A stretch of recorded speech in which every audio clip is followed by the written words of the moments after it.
और इसी मन को आप राजनीतिक डिफरेंसेस से मत करिए और साउथ और नॉर्थ को आप मत बांटिए। सर, मैं इस तीनों बिल की मुखालिफत में खड़ा हूँ। आप ऐसे वक्त में इस बिल को ला रहे हैं जब हिज़्ब इख्तिलाफ के तमाम अरकान पार्लिमान अपने रियासती असम्बली इलेक्शन मसरूफ़ हैं।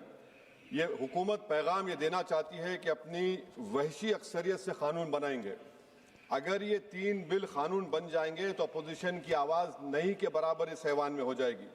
और इस आईनी तरमीमी बिल को अगर आप हदबंदी बिल के साथ पढ़ेंगे तो आबादी की बुनियाद पर सीट दी जाएगी। जिसकी आबादी ज़्यादा होगी उनको ज़्यादा सीटें मिलेंगी, जिनकी कम होगी उनको कम मिलेगी।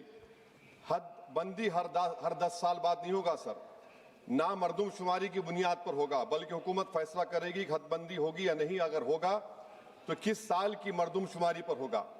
सर, मैं इलाका वारियत को नहीं मानता, ना उसको फ़रोग़ देता हूँ, मगर हमारी आइन की तमहीद में फ्रेटर्निटी का लफ्ज़ लिखा गया, भाईचारगी का। ये बहुत अहम है हमारे मुल्क की इत्तेहाद और सालमियत को मजबूत करने का। ये तीनों बिल इस फ्रेटर्निटी के बरक्स का पैगाम देते हैं और काम करेंगे।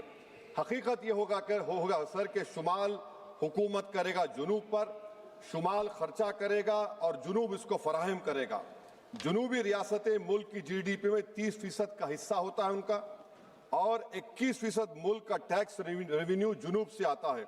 2022-23 साल में 3.46 लाख करोड़ का उनका हिस्सा था और 19% आबादी है भारत में जुनूबी हिंदुस्तान की। जुनूब को गुड गवर्नेंस की सदा दी जा रही है। वजीर आजम कहते हैं कि जिसके बच्चे ज्यादा हैं, तो मगर ये तो झूठ था।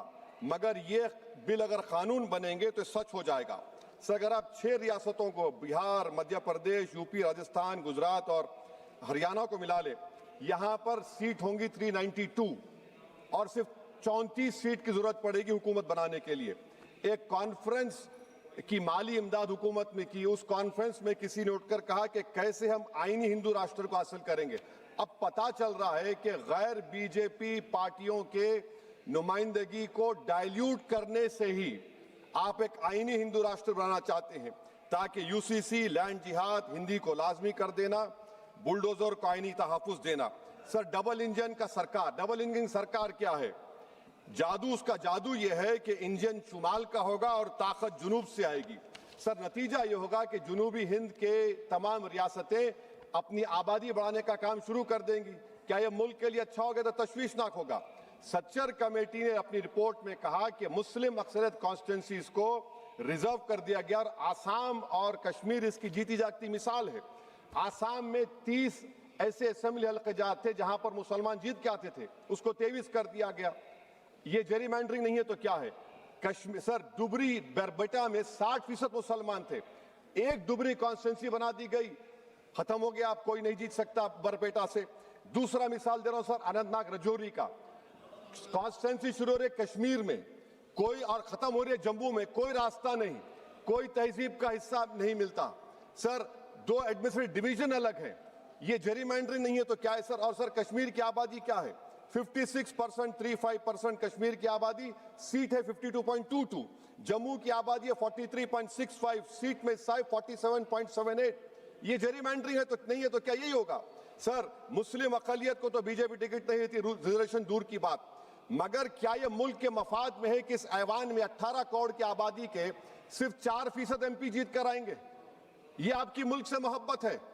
ये राष्ट्रवाद होगा कि 18% से 4% आएंगे जीत कर? आप फैसला कर लीजिए। ट्रेजरी बेंचेस को सोचना है, अगर वो भारत से मोहब्बत करते हैं तो तशवीशनाक बात है। अगर बिल कानून बनेगा तो फिर आप भूल जाइए, यहां पर तो और कम हो जाएंगे। तो मैं ये आपको बताना चाह रहा हूं सर कि मुस्लिम अक़लियत को SIR से, रायदही से, हक रायदही महरूम कर दिया जा रहा है, बुलडोजर से बेघर कर दिया जा रहा है, और हदबंदी से इनकी सियासी आवाज को खत्म करने का मंसूबा है। सच्चाई ये है सर, मुस्लिम वोट की जरूरत बीजेपी को उसको खतरा समझती, सेकुलर पार्टीज ये समझती हैं कि हमको पूछना ही ना पड़े, और हम बार बार पुकार कर कहते हैं कि जमहूरियत को मजबूत करो, सिर्फ वोट डालने वाले मत बनो, वोट लेने वाले बनो, क़यादत बनाओ। मगर ये सब चीजों का आप देख रहे हैं कि बीजेपी इसको खत्म करना चाहती है। सर, भारत क्या है? भारत एक यूनियन ऑफ स्टेट्स है, सिर्फ शुमाली रियासतें नहीं है, जुनूब की रियासतें नहीं है, मशरिक नहीं है, मगरबी रियासतें हैं, नॉर्थ ईस्ट है। तो ये इस मुल्क की डाइवर्सिटी, इसकी ताकत है जो ये 3 बिलें खत्म करना चाहती है। मेरी तजवीज़ क्या है सर? कनाडा का फार्मूला अपनाया जाए, कनाडा में ग्रैंडफादर क्लॉज को अपनाया जाए, रियासत की सीट आबादी पर मुनस्सिर नहीं होगी। Sir, remove the money bill veto from Lok Sabha, let the House of States have an equal voice in how legislation is passed. K.M. Panikkar, member of SRC, recommended the Rajya Sabha should be reformed. Sir, मैं इस हुकूमत को warn कर रहा हूं, हदबंदी एक ऐसा जख्म होगा जो कभी नहीं भरेगा। ये जख्म हमेशा रहेगा और कहीं खुदा ना खास्ता है मुल्क को कमजोर ना कर दे। हुकूमत सिर्फ अपने सियासी लालच को हासिल करने के लिए मुल्क के इत्तेहाद को पारा पारा करने की कोशिश कर रही है। मैं हमेशा अक्सरियती हुक्मरानी का मुखालिफ रहा हूं, चाहे जबान और मजहब की बुनियाद पर हो। मुल्क को अगर विकसित भारत बनाना है तो हर शहरी की आवाज को कबूल किया जाना इस मुल्क को चलाने के लिए। सर, जुनूब की रियासतों के लिए एक ऑप्शन चॉइस है 2011 होगा तब भी हम सीटें लोग खो देंगे। अगर 2026 का होगा तो कैश 22 सिचुएशन होगा। तो मैं हुकूमत से अपील करता हूं आपके जरिए से कि हमारे वजीर आला ने जो तजवीज पेश की रेवंत रेड्डी ने कि हाइब्रिड मॉडल 2 क्या है, वो 40% की सीटें आबादी पर, 40% इकोनॉमिक परफॉर्मेंस पर और 20% फेडरल बैलेंस को। मैं हुकूमत से ये डिमांड करता हूं कि मुसलमानों को, ओबीसी को और जुनूबी रियासतों को एलिनेट मत करिए, ये मुल्क के मफाद में नहीं है। सर, वजीर दाखिला अमित शाह ने अपने इंटरवेंशन में कहा कि तेलंगाना में 25 सीट होंगी। मैं हुकूमत से अपील कर रहा हूं, अगर आप वाकई में सच्चे हैं तो मैंने एक अमेंडमेंट मूव किया क्लॉज 3 बिल में कि I have given amendment provided nothing shall be done to affect the proportional representation enjoyed by each state as such proportion exist in the 70 house of people. आप support कर दीजिए उसको। देखिए sir, अगर कोई मंत्री यहां पर कुछ बोलता है तो मैं, अगर वादा पूरा नहीं होता तो मैं ब्रीच ऑफ प्रिविलेज डालूंगा, मगर कानून की बात हो रही है, आप लिखते क्यों नहीं कानून में? Write it in the bill that 50% would be there.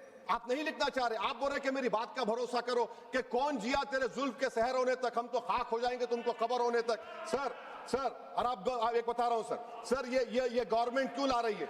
ये इसलिए ला रही है कि, सुन लीजिए, the most important and effective step would be to bury and deep for all the talk of a federal structure of our country, constitution declare one country, one state, one legislature, one executive। ये किसने कहा? bunch of thoughts में mister गोलवाकर ने 1951 BGS का manifesto, conversion of the union of states into a unitary state।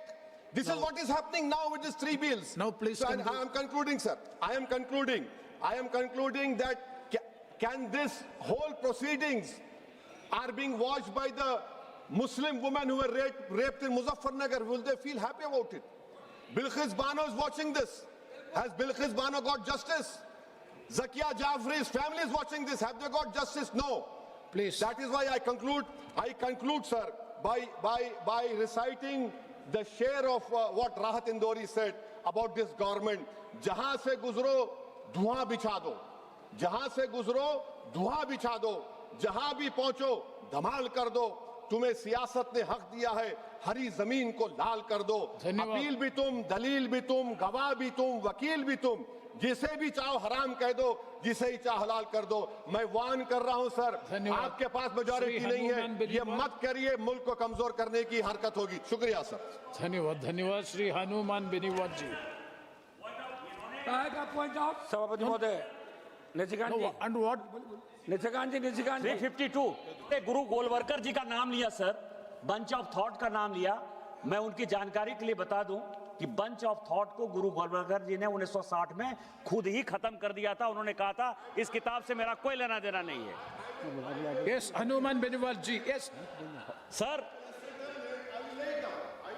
नहीं, उन्होंने खुद ही कह दिया था, उन्होंने मना कर दिया था सर। और हनुमान बेनीवाल जी प्लीज। तो बिठाओ साहब। सभापति महोदय, सबसे पहले मैं आपको धन्यवाद दूंगा कि आपने मुझे सदन में आज संविधान 131वां संशोधन विधेयक 2026, संघ राज्य क्षेत्र विधि संशोधन विधेयक 2026, परिसीमन विधेयक 2026 पर सदन में जो चर्चा हो रही है, आपने मुझे बोलने का। निशिकांत जी प्लीज। निशिकांत जी प्लीज। आधा घंटा अलग टाइम मिलेगा आपको, आधा घंटा।